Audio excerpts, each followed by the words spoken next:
শাহবাগ এসে আমাদেরকে পরিকল্পিতভাবে আমাদের হামলা করেছে। এই পুলিশ আমাদের উপর হামলা করেছে। এক স্বৈরাচার হাসিনা দূর হয়েছে, কিন্তু অনেক স্বৈরাচার ব্যক্তি এখানে রেখে গেছে। এটাই প্রমাণিত শিক্ষকদের প্রতি এইভাবে হামলা আমি তার তীব্র নিন্দা জ্ঞাপন করছি। 200 অধিক খোঁজ নিয়ে দেখেন, ঢাকা মেডিকেল আছে, পিজিতে আছে, দেখেন অনেকে ট্রিটমেন্ট নিয়ে বাসা চলে গেছে, কেউ পরিষ্কার সামনে আছে, কেউ ট্রিটমেন্ট নিয়ে। আমার মতো এই জীবন বাজি রেখে আমিও মেডিকেলে ভর্তি ছিলাম, পিজিতে ভর্তি হয়েছিলাম। আমি 1.5 ঘন্টা সেন্সলেস ছিলাম। সেখান থেকে এই যে শব্দ কি বলে ওটাকে, হ্যাঁ, সাউন্ড গ্রেনেড ছাড়েছে, সাউন্ড গ্রেনেডে আমি সেন্সলেস হয়ে গেছিলাম। আমি 10 ঘন্টা ছিলাম। আমার পায়ে বাড়ি পড়েছে, আমার বাম পায়ে হাঁটতে পারতেছি না।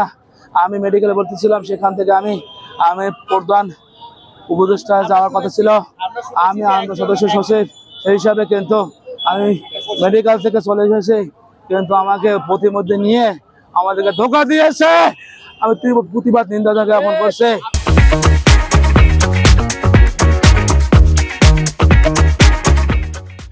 আমাদের প্রতিমধ্যে নিয়ে আমাদেরকে ধোঁকা দিয়েছে। আমি বলবো সম্পূর্ণ ধোঁকা, কোনো আলোচনা হয় নাই, সম্পূর্ণ ধোঁকা দিয়েছে। তবে আমি দেখেছি, নিজ চোখে দেখেছি, মেডিকেলে 5-6 জন লোক আমার শিক্ষক গুরুতর আহত হয়েছে, গুরুতর আহত, সেন্স নেই, তারা বাঁচবে কি বাঁচবে না তাই নাই।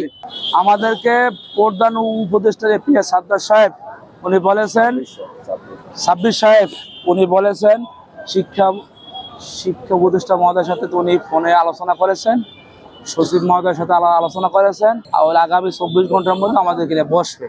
আমরা বলছি আমাদেরকে এখানে ডেকে আনা হয়েছে আন্দোলনের মাঠ থেকে। আমাদের প্রায় 200 অধিক শিক্ষক মেডিকেলে ভর্তি, অসুস্থ অবস্থা আছে, সেখান থেকে ডেকে নেওয়া হয়েছে। প্রধান উপদেষ্টা কার্যালয়ে বসে একটা আলোচনা করে সিদ্ধান্ত বেরিয়ে আসবে। শান্তিপূর্ণ আন্দোলন আমরা সেভাবেই আমাদের কর্মসূচির দিকে আমরা বিদায় নেব, সে আশায় গেছিলাম। কিন্তু আমাদেরকে সেটা না করে প্রতিমধ্যে আলোচনা করে, রাস্তার মাঝখানে আলোচনা করে আমাদেরকে আশ্বস্ত করতে চায়। আমরা তার আলোচনার প্রত্যাখ্যান করেছি। আমরা বলেছি আপনার এই আশ্বাসটা আমরা মানি না, আপনি আপনার অধীনস্থ কর্মকর্তাদের জানিয়ে দিন। এবং আমরা যতক্ষণ পর্যন্ত শিক্ষা মন্ত্রণালয়ের সর্বোচ্চ ব্যক্তি হলো গিয়া শিক্ষা উপদেষ্টা মহোদয়, রাষ্ট্রের সর্বোচ্চ ব্যক্তি প্রধান উপদেষ্টা মহোদয়, দুজনের সমন্বয়, ততক্ষণ পর্যন্ত আমাদের সঠিক সিদ্ধান্ত না আসবে আমরা রাজপথ ত্যাগ করবো না। আমরা শাহবাগে অবস্থান কর্মসূচি করছি। এই দাবি তো আমাদের 40 বছরের দাবি। আজকে আমরা এই আন্দোলন আমাদের 8 দিন পর্যন্ত জাতীয় প্রেস ক্লাবের সামনে আমরা অবস্থান চালিয়ে আসছি। 8 দিন পর্যন্ত, 8 দিনের মধ্যে কোনো সরকারের কোনো কর্মকর্তা আমাদেরকে খোঁজ নিতে পারে নাই।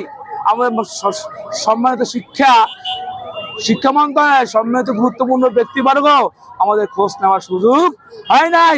আমি বাংলাদেশের মুসলমানদেরকে বলতেছি, আমার প্রিয় মাদ্রাসা শিক্ষক ভাই বোনদেরকে বলতেছি, যদি চান মাদ্রাসা শিক্ষা ব্যবস্থা, এই স্বতন্ত্র মাদ্রাসাকে টিকিয়ে রাখা দরকার আছে বাংলার জমিনে, তাহলে আপনাদের সার্বিক সহযোগিতা কামনা করছি।